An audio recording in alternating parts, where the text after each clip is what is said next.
The Chesapeake Bay stretches wide and gray on mornings when fog rolls in from the water, pressing itself against the low-lying neighborhoods of Prince George's County, Maryland, muffling sound and softening edges, until the world feels suspended between what is real and what is imagined.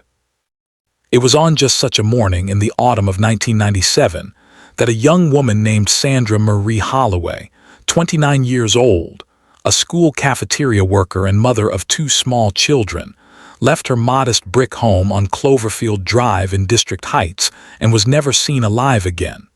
Her name was ordinary. Her life was ordinary. Her neighborhood was ordinary. The yellow school bus that ran the same route each morning was ordinary. And yet, within 48 hours, her name would be spoken in every household on that street, in every break room at the nearby elementary school, where she served lunches and knew every child by their favorite meal, in every precinct house and briefing room of the Prince George's County Police Department. Investigators would pore over the ordinary details of her ordinary Tuesday morning, searching for the single crack in the surface that would tell them what had happened to Sandra Holloway and where she had gone. 27 years would pass before anyone found the answer. What kind of person can look a community in the eye, accept their condolences, fold their hands at a memorial service, and carry a secret that enormous for that long? Sandra Holloway was, by every account from those who knew and loved her, a woman of remarkable constancy. She woke at 5:15 every weekday morning without an alarm clock. Her neighbor and closest friend, Darlene Acaffer, who lived 3 houses down on Cloverfield Drive, said Sandra's kitchen light came on at the same time every day, visible through the gap in Darlene's bedroom curtains. It was one of those small rhythms that anchors a neighborhood, the kind of detail that only becomes noticeable the morning it disappears. Sandra was the mother of 2 children, Marcus, who was 6 years old at the time, and little Destiny, who had just turned 4 in September of 1997. She worked the early shift at Suitland Elementary School, arriving before the building officially opened to begin preparing the morning's food service. She had worked there for 4 years. The children knew her by name. She remembered birthdays. She kept a jar of lemon drops on the corner of the serving counter, and on a child's birthday, she slipped them an extra one without a word. Her husband, Raymond Holloway, was 34 years old in the fall of 1997. He worked a delivery route for a regional wholesale distributor, driving a company truck to grocery stores and small markets across the county. His hours were irregular, sometimes early, sometimes running into the early evening depending on the route assigned that week. Coworkers described him as dependable and quiet, a man who did his job without complaint and went home. His supervisor at the time later recalled in an interview that Raymond Holloway was not someone who left much of an impression in conversation. He was simply there, and then he was not. On the morning of Tuesday, October 14, 1997, the temperature in District Heights had dropped to 41 degrees by 6 in the morning. A light drizzle had been falling since before dawn, and the oak trees that lined Cloverfield Drive were releasing their leaves in slow, deliberate spirals. The street smelled of wet pavement and wood smoke from a neighbor's fireplace 2 doors down. It was the kind of morning that makes the inside of a house feel like the only warm place in the world. Darlene Acaffer later told investigators that she heard Sandra's car, a 1993 Burgundy Honda Accord, start up at approximately 6:20 in the morning. This was consistent with Sandra's typical schedule. Suitland Elementary was 7 minutes away by the most direct route, and Sandra liked to arrive by 6:35 to have time to settle before the other staff came in. She was a creature of routine in the best possible sense. What Darlene did not hear was Sandra's car return. At 8:45 that morning, Sandra's supervisor at Suitland Elementary, a woman named Patricia Chambers, called the school's main office to ask if Sandra had called in absent. She had not. Patricia made a note of it. Sandra had never missed a day without calling. Never. Patricia tried Sandra's home number, which rang without answer. She tried again at 9:15. Again at 10. Then she called Darlene. Darlene Acaffer walked the 3 houses to the Holloway home at approximately 11 in the morning. The burgundy Accord was not in the driveway. She knocked. She rang the bell. Raymond's truck, his personal vehicle, a dark green 1995 Ford pickup, was not there either. She peered through the front window and saw Marcus and Destiny's small shoes lined up neatly at the base of the stairs, exactly as Sandra always insisted they be kept, heels to the wall, toes pointing outward. The shoes were there. Sandra was not. Raymond Holloway did not report his wife missing. It was Darlene Acaffer who called the Prince George's County Police Department at 12:17 in the afternoon on October 14, 1997. When Raymond arrived home that afternoon, investigators noted his return was logged at 3:48, based on a neighbor's statement. He spoke to the officer on scene in a tone that one responding deputy described in his initial notes as cooperative but flat. He told police that Sandra had been acting strangely for the past week. He said she had mentioned wanting to visit her sister in Virginia. He said he assumed she had gone. He had not called to check. The children, Marcus and Destiny, had been left in the care of a neighbor on the opposite side of the street, a woman named Gloria Brent, who had not been asked to watch them by Sandra but by Raymond, who had dropped them off early that morning before leaving for work. Gloria Brent told police she assumed Sandra had a doctor's appointment or an errand that couldn't wait. She did not know Sandra was supposed to be at work that morning. She gave the children breakfast. She gave them lunch. She was beginning to think about dinner when Raymond came to collect them. Sandra's sister in Virginia, Monique Garrett, who lived in Fredericksburg, confirmed to detectives that Sandra had made no plans to visit and had not arrived. Monique had not spoken to Sandra in approximately 5 days, which was unusual. They typically spoke every 2 to 3 days. When investigators called Monique, she began crying before they finished explaining why they were reaching out.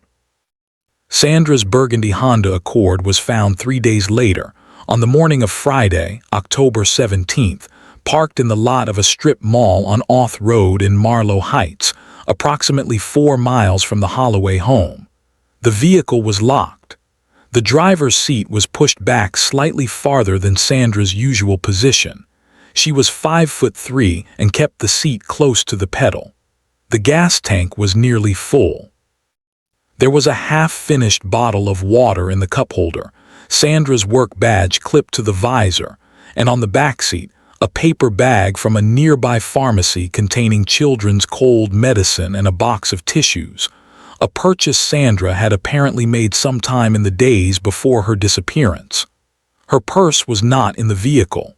Her phone was not in the vehicle. There were no signs of confrontation.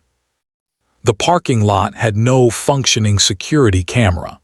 The one mounted above the pharmacy entrance had been inoperative for, the manager estimated, at least 3 weeks.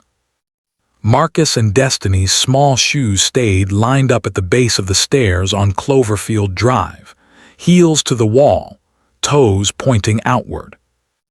Within 48 hours of Sandra's disappearance being officially classified as a missing persons case, the Prince George's County Police Department organized a ground search of the area surrounding the Auth Road strip mall. Volunteers from the neighborhood joined county search teams in combing the tree line behind the strip mall, a dense stretch of overgrown lots that backed up against a drainage corridor.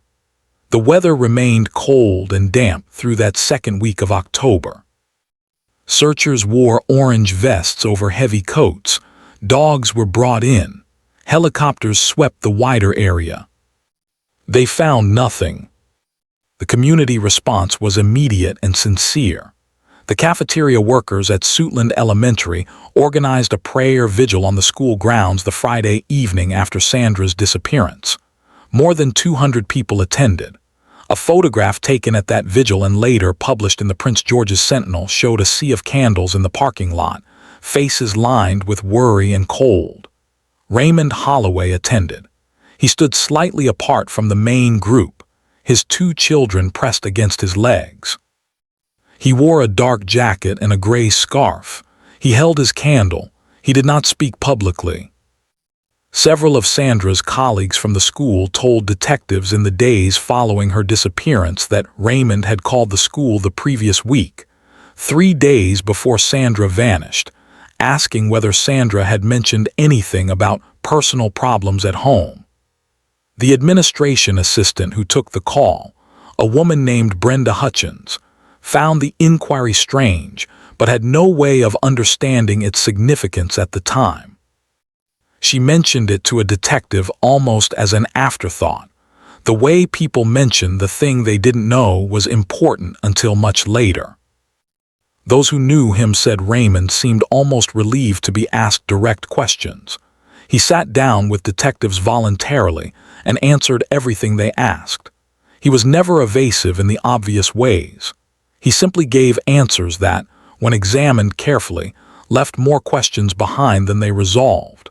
He told investigators Sandra had been emotionally distant for several months. He said they had been having difficulties in their marriage. He said she had talked vaguely about needing space. He described a woman quietly unraveling, a description that Sandra's friends and family found not merely inaccurate but almost unrecognizable. Darlene Ackhaffer told investigators that in the week before Sandra disappeared, she had seemed happy. Specifically, she had mentioned a weekend trip she was planning to take with Marcus and Destiny to visit Monique in Fredericksburg the following month. She had been saving a coupon for a restaurant Monique wanted to try. She had put it in her purse the previous Thursday. Darlene remembered seeing Sandra tuck it in with a smile. A woman who is planning a trip does not typically disappear 4 days before it. Detectives began tracking Raymond Holloway's movements on October 14th. His employer confirmed he had clocked in at the distribution center at 7:15 that morning. The center was in Landover, approximately 9 miles from the family home. His delivery manifest showed stops across the county throughout the morning and early afternoon. However, a review of the delivery logs showed a gap between 9:40 and 11:20, a period of 1 hour and 40 minutes, for which no deliveries were recorded. Raymond's explanation for this gap was that he had taken a personal break, had eaten at a fast food restaurant, and had sat in his truck for a while because he was feeling unwell. He did not produce any receipts. The restaurant he named, a burger establishment on Central Avenue, did not have security footage covering the parking area. A review of his truck's company mileage log showed 43 miles accumulated on October 14th that could not be accounted for by the recorded delivery stops. Deputies whispered quietly among themselves about those 43 miles. The investigation moved carefully but with accumulating weight. The physical evidence at the Auth Road parking lot was processed meticulously. Trace evidence from the Honda Accord included fiber samples from the driver's seat and floor, fingerprints from the exterior door handles, and a partial footprint in dried mud on the driver's side door sill. The footprint was male, estimated between a men's size 10 and 11. Raymond Holloway wore a size 10.5. This fact alone meant nothing.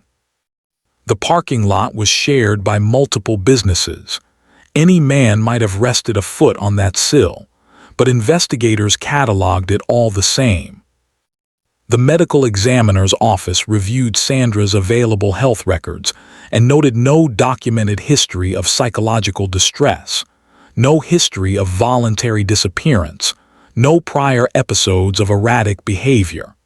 Her doctor, who had seen her for a routine visit in August, 2 months before her disappearance, described her as healthy, grounded, and present.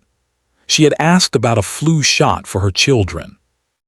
As weeks passed without any confirmed sighting of Sandra Holloway, the case began to develop the quality of a slow accumulation rather than a clear trajectory. Investigators had suspicions, threads, inconsistencies, but they did not have Sandra. Without a location, without physical evidence directly linking any person to any specific act, the case stalled. The missing persons classification remained. The file grew thicker with notes and interview transcripts and mileage calculations.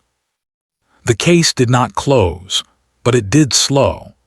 By spring of 1998, it was no longer the active daily focus of the department. By the end of 1998, it had entered that particular territory that law enforcement refers to with a specific and heavy word: cold. Sandra Holloway's face continued to appear on missing persons bulletins and websites for years afterward. Her sister Monique kept the listing updated. She changed the contact number twice over the years as she moved, but the listing remained. She told a reporter in 2003 that she updated it because she believed someone, somewhere, knew something, and she wanted to make it easy for them to come forward. No one did, not then.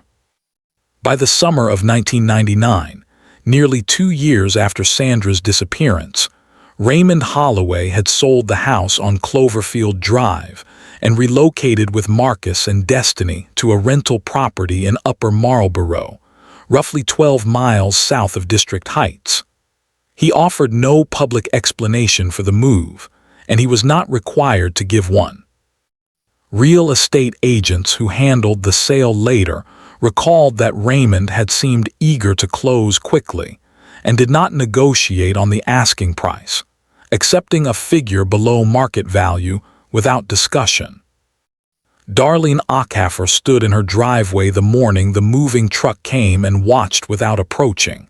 She did not wave. She did not speak to Raymond. She stood until the truck was loaded and gone, and then she went inside. Years later, she said in an interview that she felt, in that moment, that something was being taken away that could never be recovered. Not just the furniture and the curtains and the children's shoes and the kitchen light that came on at 5:15, but some remaining possibility of understanding what had happened to her friend. Those who lived near the Holloway family in Upper Marlborough later described Raymond as a private man, a quiet neighbor, someone who kept his lawn neat and waved when he saw you but never stopped to talk. He enrolled Marcus in the local elementary school. He enrolled Destiny in a daycare program. He continued working his delivery route, having been reassigned to a new district after the investigation. He did not publicly appear to be a man under any particular strain. But for those who have ever doubted someone you love, that particular and corrosive form of grief, where the doubt itself becomes a second wound, the people who remained close enough to observe Raymond Holloway in the years after Sandra's disappearance described a household that felt, beneath its surface orderliness, profoundly and continuously uncomfortable. Marcus Holloway, who was 6 years old when his mother disappeared and 8 when the family moved, began seeing a school counselor in the 3rd grade. His teacher had noticed that he drew the same image repeatedly in art class: a woman standing at the edge of a parking lot, seen from behind, wearing a dark coat. When the counselor asked Marcus about the drawings, he said he was trying to remember what his mother looked like from the back, because he couldn't remember her face anymore, and he was afraid he would forget that too. Destiny, who had been 4 at the time of her mother's disappearance, had no conscious memory of Sandra. She grew up knowing her mother only through photographs and second-hand stories. She told her grandmother, Sandra's mother, Evelyn Garrett, who lived in Suitland, that she sometimes dreamed about a woman with warm hands who smelled like something she couldn't name. She thought it might be the smell of the kitchen at Suitland Elementary. She had never been there. By 2002, Raymond had entered a relationship with a woman named Cheryl Drummond, who moved into the Upper Marlboro rental property the following year. Cheryl was a hospital billing specialist, and by her own account, was not informed of the specific circumstances of Sandra's disappearance until several months into the relationship, when she pressed Raymond for details after finding a box of Sandra's belongings in the basement that he had told her was old paperwork. She later described finding the box, a cardboard box sealed with tape, containing Sandra's work badge, several photographs, and the pharmacy bag with the children's cold medicine that she had been told had been returned to the family, as the moment she first felt something she could not explain and could not dismiss. Cheryl and Raymond's relationship deteriorated over the following 2 years. Neighbors in Upper Marlboro described hearing arguments, windows shaking with the force of raised voices, long silences that seemed heavier than the arguments themselves. In 2004, Cheryl Drummond moved out. She did not file any police reports. She did not contact investigators. She told herself, as people in uncomfortable situations sometimes do, that she could be wrong, that she was projecting, that absence of evidence was not evidence of anything. She told herself this for several more years.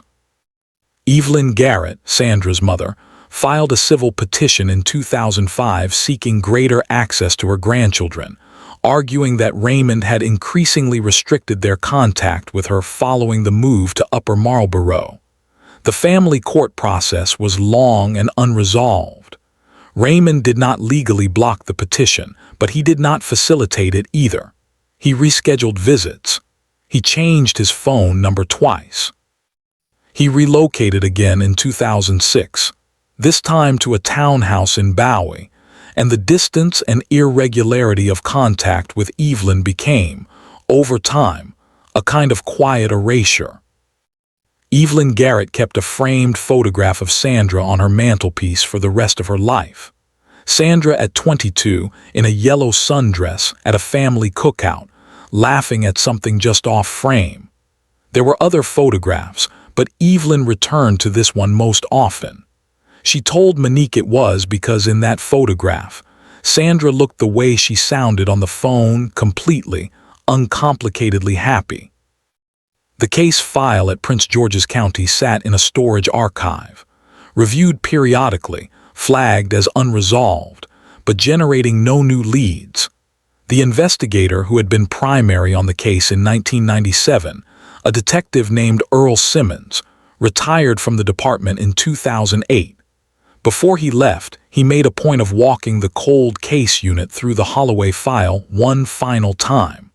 He had never stopped thinking about those 43 miles.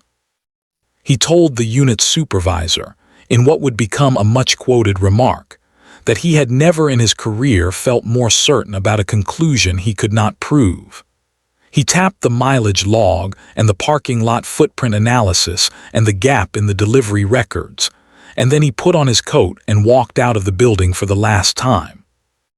If you have ever watched someone carry something invisible, a weight so practiced it no longer shows in their posture, only in the particular way they hold still when they think no one is watching, you would recognize what those closest to Raymond Holloway described in the years following Sandra's disappearance. The stillness of a man who has learned not to move too suddenly. The case reopened not because of a new forensic technique, not because of a detective's fresh intuition, not because a witness finally came forward from the shadows. It reopened because of a 12-year-old girl named Destiny Holloway. In March of 2009, 11 and a half years after her mother's disappearance, Destiny Holloway was in the 7th grade at a middle school in Bowie, Maryland. She was, by all accounts from her teachers, a quiet and conscientious student, thoughtful and precise in her writing. Her English teacher had assigned the class to write a personal narrative, any subject, any length. Destiny wrote 14 pages. She wrote about a memory she had never spoken aloud. She was 4 years old. It was a cold morning. She remembered being lifted out of her bed before it was light and carried across the street in her pajamas. She remembered a neighbor's kitchen, the smell of toast, cartoon characters on a television she was placed in front of. She remembered her father returning for her and her brother before dinner, smelling of the cold and something else she could not name at 4 but had identified by 12. Bleach. She wrote about the box in the basement. She wrote about her grandmother's face in the window the last time they had visited, before the window disappeared behind a moving truck. She wrote about the drawing Marcus made over and over in 3rd grade. She wrote, at the end of 14 handwritten pages, that she did not know what happened to her mother, but that she believed her father did, and that she had believed this without having the words for it, since she was old enough to understand that mothers who go to work in the morning come home at the end of the day. Her English teacher, a woman named Carol Weston, read the essay twice and then sat very still for a long time. She contacted the school counselor. The counselor contacted the school's liaison to the county social services department. Within 48 hours, the matter had been referred to the Prince George's County Police Department's Cold Case Unit. The detective assigned to review the Holloway file in March of 2009 was a 10-year veteran of the department named Marcus Webb, a coincidence of names that he later admitted felt significant when he first opened the file and saw the 6-year-old boy's name in the first page of the initial report. Detective Webb spent 2 weeks immersed in the documentation. He located retired Detective Earl Simmons and spent an afternoon with him going through the mileage logs and the delivery gap and the 43 unaccounted miles. He contacted Cheryl Drummond, Raymond's former partner, who had moved to Delaware and was, by 2009, more willing to speak than she had been in 2004. She described the box. She described the pharmacy bag with the cold medicine still inside, still sealed, still tagged with the date and store name, a receipt tucked in the side pocket. October 13, 1997, the day before Sandra disappeared. That pharmacy bag had been logged in the original investigation, recorded as having been in the vehicle, and then listed as released to the family in 1998. It had never been forensically processed in full. In the original investigation, it had been considered incidental, a routine purchase, consistent with a mother buying medicine for her children. Its presence in Raymond's basement 11 years later, sealed and untouched, reframed it entirely. Detective Webb obtained a warrant. The box was recovered from the townhouse in Bowie. Raymond had relocated a 3rd time to a townhouse in the Woodmore area, with the cooperation of a new partner who was not aware of its significance and was, when shown the warrant, visibly shaken. The pharmacy bag was submitted to the State Forensic Laboratory. The forensic results took 6 weeks. They confirmed the presence of trace biological material on the interior lining of the bag, consistent with handling after the original purchase, handling that post-dated the date of the receipt. DNA analysis was requested. Results were returned to the Cold Case Unit in September of 2009. The biological material matched Raymond Holloway. Simultaneously, Detective Webb had pursued the 43 unaccounted miles with new tools.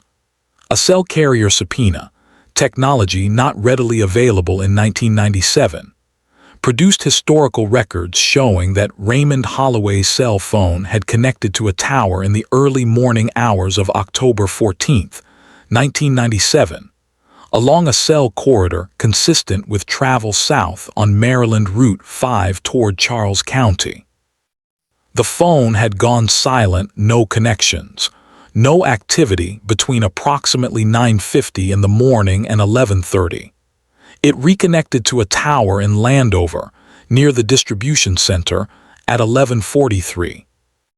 a cell phone going dark for 90 minutes in a rural corridor south of the county line.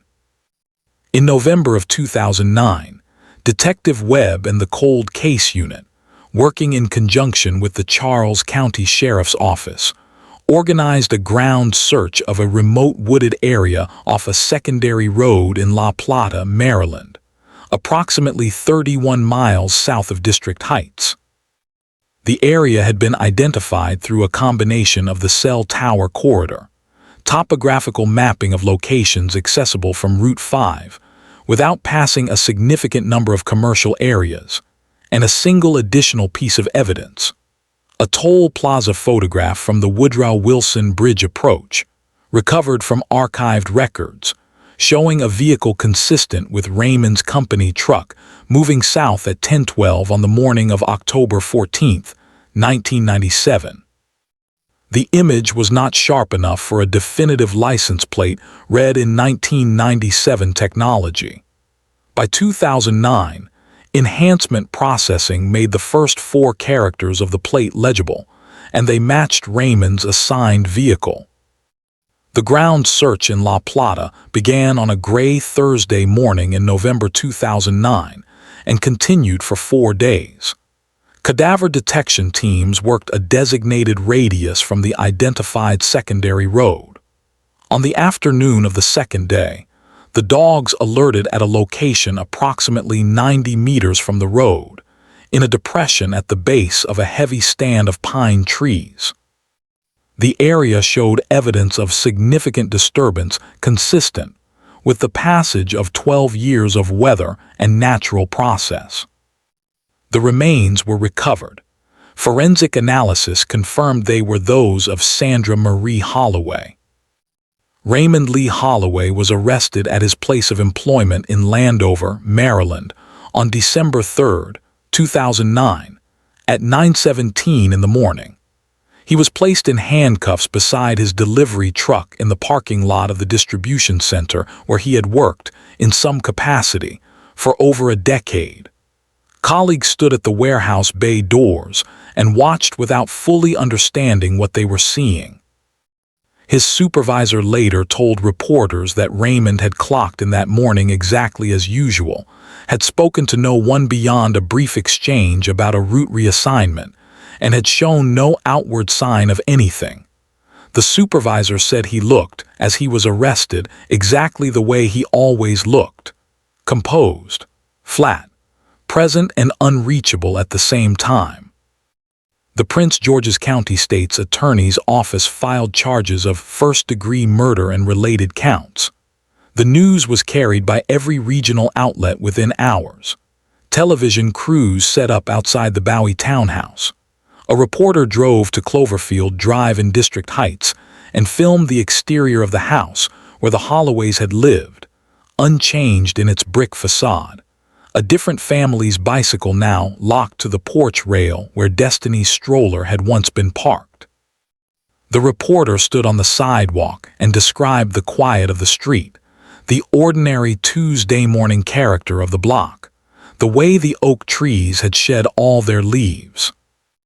Those who had known Sandra Holloway in 1997 reacted to the arrest in the ways that communities react when a long-suspected truth is finally confirmed.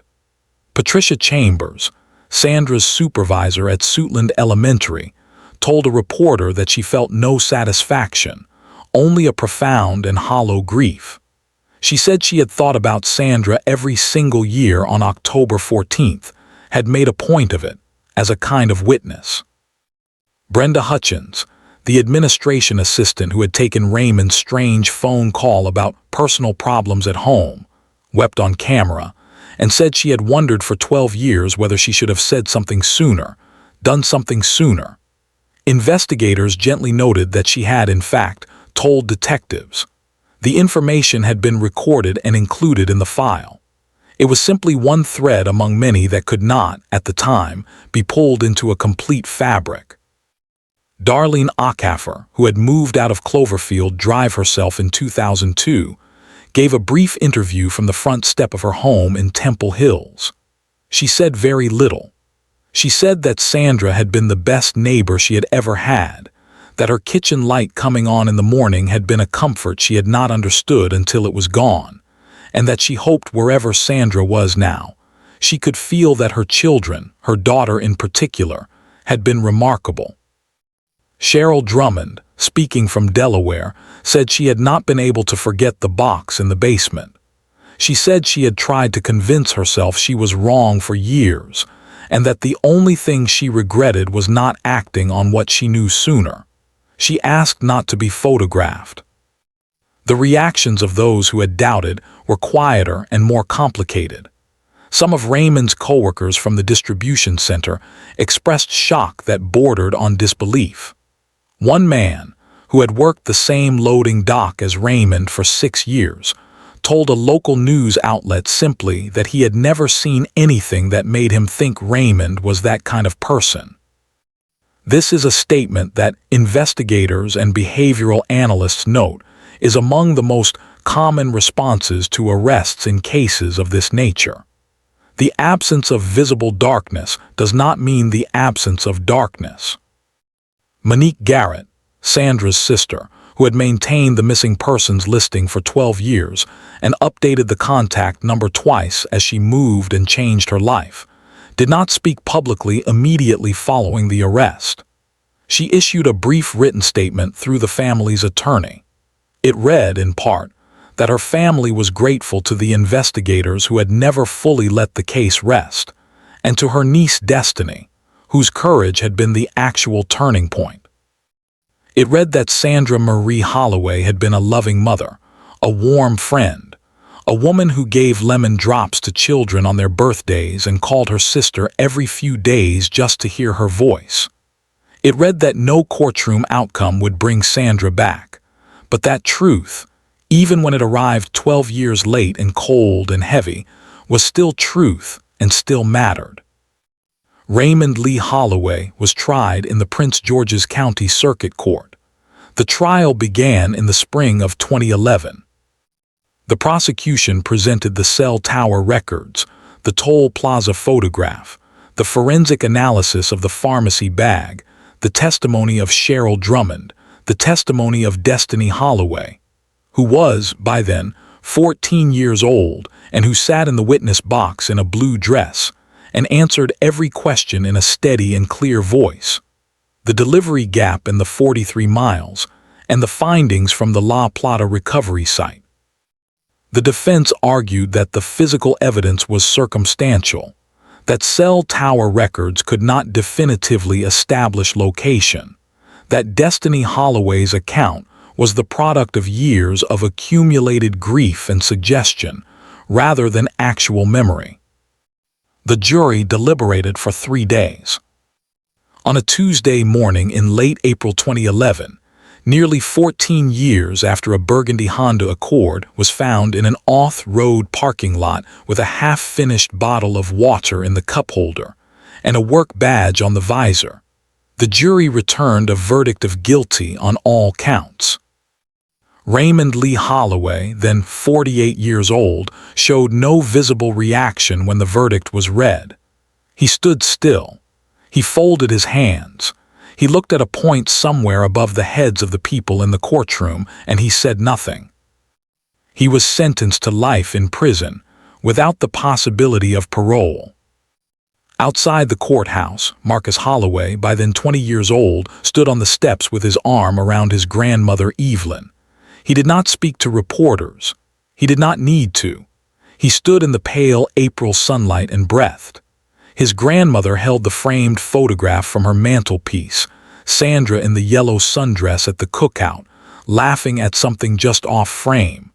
She had carried it all the way from Suitland that morning. The case of Sandra Marie Holloway resists easy conclusions, as true cases almost always do. It does not resolve neatly. It resolves heavily, the way a long silence resolves when someone finally speaks, with relief and grief arriving together, inseparable. What the case revealed, beyond its specific facts and forensic details and courtroom arguments, was something about the nature of ordinary life and ordinary households, and how much can be hidden inside the framework of a regular morning, a normal street, a kitchen light that comes on at 5:15. Sandra Holloway was not a woman defined by what happened to her. She was a woman who knew children's birthdays and kept lemon drops in a jar and called her sister every few days and planned a trip to Fredericksburg and tucked a restaurant coupon into her purse with a smile. She was, in every meaningful sense, the most important person in this story, and she spent 12 years unreachable in a pine forest south of the county line, while her daughter drew her from memory and her son tried to remember her face. The case also revealed what persistence looks like without glamour. It looks like a retired detective tapping a mileage log before he walks out the door for the last time.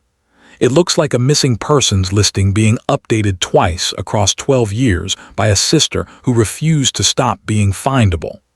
It looks like a school counselor reading a 14-page essay and sitting very still for a very long time. It looks like a 14-year-old girl who sat in a witness box in a blue dress and told the truth about the smell of bleach on a cold morning before dawn. Sandra Marie Holloway deserved to come home from work on October 14, 1997. She deserved to give her children their medicine and tuck them in and call her sister and save her restaurant coupon and take her trip to Fredericksburg. Justice does not restore what was taken. It does not fill the space a person leaves behind, but it names the truth, and it insists that some things cannot remain unspoken forever. Her kitchen light did not come on at 5:15 the next morning, or the morning after that, or for any of the mornings that followed. But in a courtroom in Prince George's County on a Tuesday in April, in the steady voice of her daughter, in the grief and relief that moved through the room when the verdict was read, something that had been held in suspension for nearly 14 years finally, quietly, came to rest.